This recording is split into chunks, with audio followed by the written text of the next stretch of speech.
God bless you, WME family. Welcome back, and thank you for taking time out of your day to be with us. God bless you. You are a blessing to us, and we thank God for you. We thank God for your support. We thank God for your prayers. And speaking of prayers, thank you for praying for this ministry. Thank you for standing with us. Thank you for supporting the work of God. Thank you for helping us continue to build churches around the world. Thank you for continuing to help us feed hungry children around the world. Right now, God is doing some amazing things around the world. Right now, people are getting saved. Hungry children are being fed. And this is all because you, our WME family, are supporting us. You, our WME family, are praying for us. So thank you. We need your prayers now more than ever. We're living in a chaotic time. We're living in a chaotic world. And the only hope for this world is Jesus Christ. The only redemption that we have to offer this world is our hope in Jesus Christ. We're looking at 2 Kings. 2 Kings chapter 7 tells us that there was a great famine in the land. It tells us that people were dying of hunger. It was a terrible time to be in Israel. There was much suffering because of this famine. And the people were suffering as well. And the Bible tells us about 4 men with leprosy. And these men who had leprosy, remember, leprosy was a terrible illness. It was a slow death. And so they're going through their own turmoil. They're going through their own time of suffering. And the Bible tells us that these 4 men with leprosy, they begin to speak to each other. And they begin to reason among themselves. And we spoke on that on our last program, and I really like that they came together. They helped each other out. They worked as a team. They united. I'm assuming how hard it must have been for one person with leprosy. So you can imagine how 4 people with leprosy, they actually complement each other. They help each other. They assist each other. And here they are reasoning among themselves. And they said, if we stay here and we enter the city, then the famine is in the city, we shall die. And if we sit here, we will die also. And so now, therefore, come, let us fall unto the host of the Syrians. And if they save us alive, we shall live. If they kill us, we shall die. They said, if we stay here, it's almost for sure that we're going to die. And so they said, if we venture off to the Syrians, they may kill us. But there is a chance that we'll live. And we're willing to take that chance. And so there was a lot to think about. It wasn't like this was easy for them to venture off. It wasn't like it was going to be an easy journey for them to do. It wasn't going to be like it was going to be instant salvation by them going into the Syrian camp.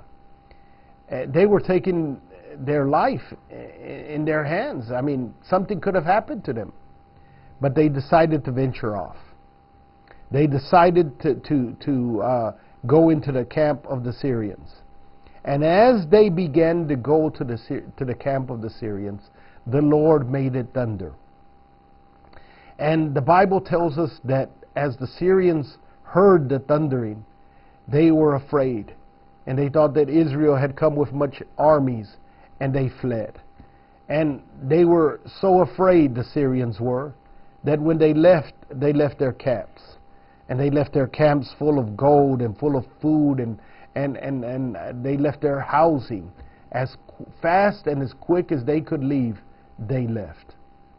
So when these 4 men with leprosy arrived, the camp was theirs for the taking. The food was theirs for the taking. They had abundance, and they had whatever they desired. And this happened because they ventured off. This happened because they made a move. This happened because they didn't stay where they were at. This happened because they were brave enough to venture out. They had enough faith to know that if we stay here, we're going to die. But if we move forward, there's a chance we could live. And as they begin to advance, as they begin to go to the camp of the Syrians, God began to move. And God made thunder roar. And God made it sound like there were armies coming against the Syrians. And the Syrians fled. In all likelihood, the Syrians would have probably killed these men with leprosy. They probably would have not let them in, because the fear was that they could spread that leprosy among their camp. The fear was that they could possibly infect them. And this was the belief that people had in those times. And so, in all likelihood, they would have been killed. But God was with them. And as they advanced, God advanced. And as they moved, God moved. And God was working for them that day. And God was with them throughout this journey. And when they got there and there was abundance. And they were saved. And they had the victory because God was with them. And God made it thunder. God made something happen. It's amazing how many times it looks like it's a hopeless case. It's amazing how many times we can be in a dead-end situation, but God can make something happen. God can make water come out of the desert. God can do the impossible. God can make a way where it seems like there's no way. That's the God that we serve. And this happened all because they decided it's time for us to make our move. And they went out in faith, and God honored that faith. And as they begin to move and as they begin to advance, God also began to move. And God also began to advance. And it's amazing to me that they didn't even see what God had done in the Syrian camp. They didn't know how God had made the Syrians flee as they were advancing. And God, so many times we can't see where He's working, but He's working. We can't see where He's moving, but we trust that God is moving. God bless you.